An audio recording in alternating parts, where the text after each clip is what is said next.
Décortiquons ensemble ce deal transatlantique entre l'Europe et les États-Unis parce que oui, ça pique un peu, mais c'est pas non plus la fessée totale.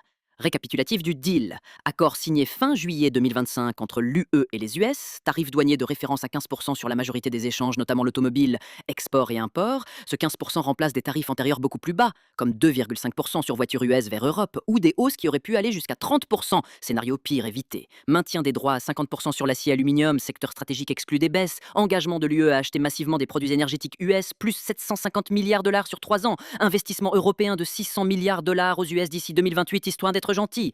Analyse du deal, la vérité cache, oui. L'Europe prend des tarifs nettement plus élevés qu'avant, passage de 2,5%, dans certains cas à 15%, concrètement une augmentation notable. Par contre, la guerre commerciale XXL est évitée, ce qui aurait pu coûter bien plus cher. L'Europe doit investir beaucoup et importer davantage d'énergie US, ce qui peut peser lourd à moyen terme. Le deal est qualifié de colossal côté US, une belle victoire commerciale. Chez nous, certains y voient une capitulation face aux US, surtout faute d'un vrai tarif zéro espéré. Le sentiment des marchés européens est plutôt positif, car ça met fin à l'incertitude. En résumé, l'Europe s'est fait mécaniquement serrer la vis tarifaire, mais elle évite le chaos d'une guerre commerciale totale. C'est un compromis amer. Tu prends un bouillon tarifaire, tarif plus élevé qu'avant, mais tu t'évites une bataille destructrice qui aurait pu tout flinguer. Alors oui, on peut dire que le deal est plutôt un avantage américain à court terme avec une Europe qui concède beaucoup, mais dire que l'Europe s'est fait enfiler serait excessif. C'est plutôt un match serré où l'Europe a pris des coups mais a évité le knock-out.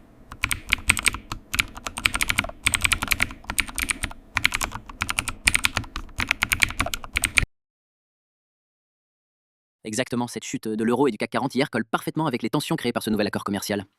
L'annonce de tarifs douaniers à 15% sur certains produits a créé beaucoup d'incertitudes. Le marché a perçu que l'UE prend plus de coûts que ce qu'elle gagne, ce qui affaiblit la monnaie unique face au dollar. Un euro plus faible aide certes à soutenir les exportations européennes en rendant les produits moins chers aux US, mais il reflète aussi la nervosité sur la croissance économique européenne. Aussi, les investisseurs sortent parfois de l'euro pour chercher des valeurs refuges ou un dollar plus solide en période d'incertitude. Pour le CAC 40, le CAC 40 souffre du risque d'impact négatif sur les entreprises exportatrices qui voient leurs coûts augmenter avec la hausse des tarifs. L'ombre d'une guerre commerciale pesante pèse, entraînant des prises de profit ou des ventes prudentes. Sans oublier que des secteurs clés comme l'automobile ou l'énergie sont directement concernés. Le marché, lui, lit le deal en mode «l'Europe s'est prise un coup dur» et reflète ça par une défaite momentanée de l'euro et un CAC 40 en baisse. C'est la réaction d'un boxeur qui sent la droite qui vient et prend la garde.